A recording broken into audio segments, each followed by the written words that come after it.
आजची आपली रेसिपी अगदी झटपट इन्स्टंट अशी आहे. त्यासाठी आपल्या साखरेची गरज नाही, गुळाची गरज नाही, गॅसची गरज नाही, मोजक्या साहित्यात पण चवीला अगदी छान.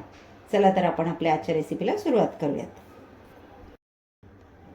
त्यासाठी आपण घेतला आहे 2 चमचे बदामाची पावडर, 1 वाटी चणे आणि 1 वाटी खजूर. त्यातल्या मी बिया काढून घेतल्या आहेत. 1 वाटी चणे मी साली काढून रेडी करून घेतलेले आहे. तर आपल्याला चणे,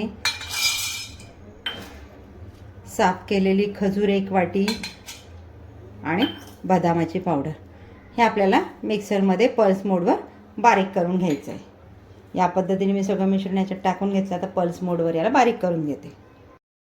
आपलं इथे वाटप करून झालेलं आहे. या पद्धतीने आपलं वाटप तयार झालेलं आहे. आता हे आपण बाउलमध्ये काढून घेऊयात. याला बाउलमध्ये काढून घेतलं. हाताने एकदा छान मिक्स करून घेतोय. मी इथे बदामाची पावडर वापरली. तुम्हाला नसेल वापरायची तुम्ही स्किप केली तरी देखील चालेल.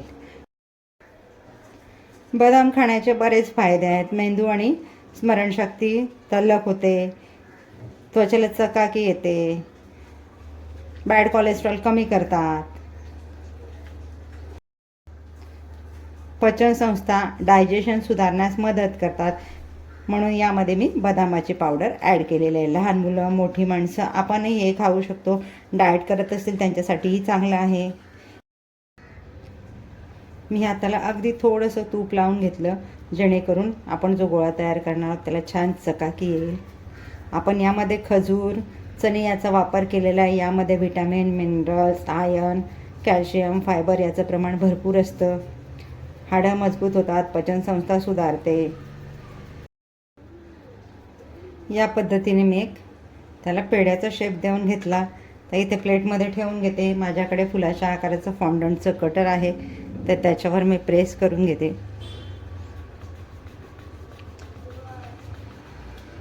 एक्स्ट्राचं आपल्याला काढून घ्यायचं आहे, जेणेकरून त्याला फुलाचा आकार छान येईल. एक्स्ट्राचं सगळं आपण काढून घेतलेलं आहे आणि नंतर त्याला वरून प्रेस देऊया. या पद्धतीने तयार केलेली आहे मी डिझाईन. तुम्ही हाताने गोल करून ठेवू शकता. डिझाईन करायचे असतील डिझाईन करू शकता. लहान मुलांसाठी जर बनवायचे असतील तसे वेगवेगळ्या डिझाईनचे बनवले तर मुलं आवडीने खातात. तर याच पद्धतीने आपण पुढील सगळे बनवून घेऊया. तुम्ही लाडू बनवू शकता, पेढा किंवा बर्फी काहीही तुम्ही यापासून बनवून घेऊ शकता. या पद्धतीने मी डिझाईनचे बनवून घेतले आहे आणि आपण पेढे बनवतो ना त्या पद्धतीने छोटे छोटे गोळे बनवून घेतलेले आहेत. तर त्या या पद्धतीचं माझ्याकडे कटर आहे, त्याच्याने आपण ही डिझाईन करून घेतो. हलका जोर देऊन आपल्याला प्रेस करून घ्यायचं आहे. फक्त आपली त्याच्यावर डिझाईन आली पाहिजे. या पद्धतीने तर इथे मध्ये याला मी थोडंसं प्रेस करून खोल करून घेते. याच पद्धतीने आता आपले उर्वरित सगळ्या पेढ्यांना आपण डिझाईन करून घेऊ. तुम्हाला डिझाईन नसेल करायचे, प्लेन ठेवले तरी देखील चालतील. माझ्याकडे आहे डिझाईनचं म्हणून मी त्यावर थोडी डिझाईन बनवून घेते. यालाही त्याच पद्धतीने करून घेऊया. तर उर्वरित सर्व मी या पद्धतीने रेडी करून घेते.